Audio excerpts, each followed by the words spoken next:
नमस्कार, news 18 digital देख रहे हैं आप। आपके साथ मैं हूं विकास ब्रजेश सक्सेना।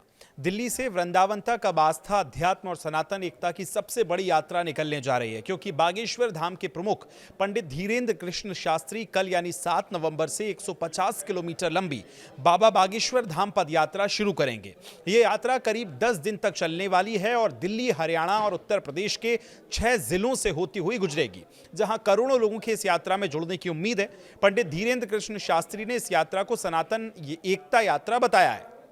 उन्होंने कहा 150 करोड़ भारतीयों के लिए 150 किलोमीटर की ये यात्रा निकालनी जा रही है। देश के जातिवाद को जिस तरह से खोखला देश को किया है जातिवाद ने, इसलिए हम सनातन की डोर को फिर मजबूत करने के लिए निकल रहे हैं।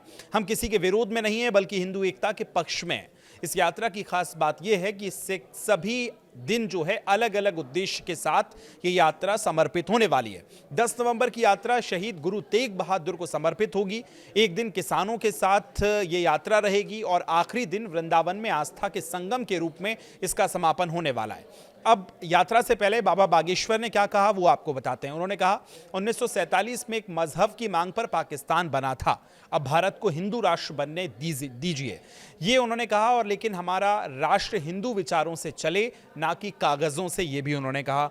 हम कागजों में नहीं, विचारों में हिंदू राष्ट्र चाहते हैं। उन्होंने आगे कहा कि साधु किसी एक का नहीं बल्कि सबका होता है। हमने सभी पार्टियों को इस यात्रा में आमंत्रित किया है। राहुल गांधी भी आएंगे तो उनका भी हम स्वागत करेंगे। इस दौरान उन्होंने कहा कि राजपीठ को धर्मपीठ के पास आना ही चाहिए। बाबा बागेश्वर ने यह भी बताया कि कुछ मुस्लिम लोग उनके पास आए तो उन्होंने उनसे कहा कि घर वापसी कर लो, स्वागत है। इस यात्रा में देश भर के साधु संतों के साथ फिल्मी जगत की बड़ी हस्तियां भी इसमें शामिल होंगी। कल जब प्रारंभिक दिन होगा यात्रा का, तो साध्वी ऋतंभरा पहुंचेंगी, जया किशोरी पहुंचेंगी, गायक विशाल मिश्रा भी इस यात्रा में पहुंचेंगे। उनके साथ जुबिन नौटियाल होंगे, अभिनेता राजपाल यादव इस कार्यक्रम का हिस्सा बनेंगे। ये पहले दिन की वो सूची है जब ये तमाम हस्तियां पहुंचने वाली हैं। मंचीय कार्यक्रम कल सुबह 9 बजे छतरपुर मंदिर दिल्ली से शुरू होने वाला है। श्रद्धालुओं की भारी भीड़ को देखते हुए दिल्ली पुलिस ने मंगलवार को ट्रैफिक एडवाइजरी भी जारी कर दी है और 7 नवंबर को छतरपुर वाई पॉइंट से SSN मार्ग पर डेरा मोड़ तक दोनों तरफ सुबह 11 बजे से रात 8 बजे तक गाड़ियों की आवाजाही पर रोक रहेगी। साथ ही आपको बताएं, CDR चौक से लेकर छतरपुर वाई पॉइंट तक दोनों तरफ सुबह 8 से शाम 4 बजे तक ट्रैफिक बंद रहेगा। इसी बीच जीर खोड़ से लेकर डेरा मोड़ तक का रास्ता जो है दोनों तरफ से 7 नवंबर को दोपहर 1 से लेकर रात 10 बजे तक बंद रहेगा और 8 नवंबर को सुबह 7 बजे से दोपहर 1 बजे तक ये रास्ता बंद रहेगा।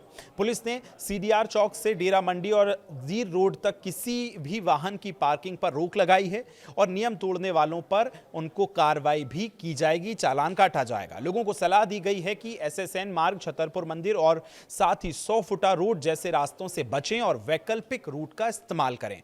फरीदाबाद जाने वालों को CDR चौक होते हुए MG रोड जाने की सलाह दी गई है, जबकि गुरुग्राम जाने वाले यात्रियों को मंडी रोड से होकर जाने की अपील की गई है।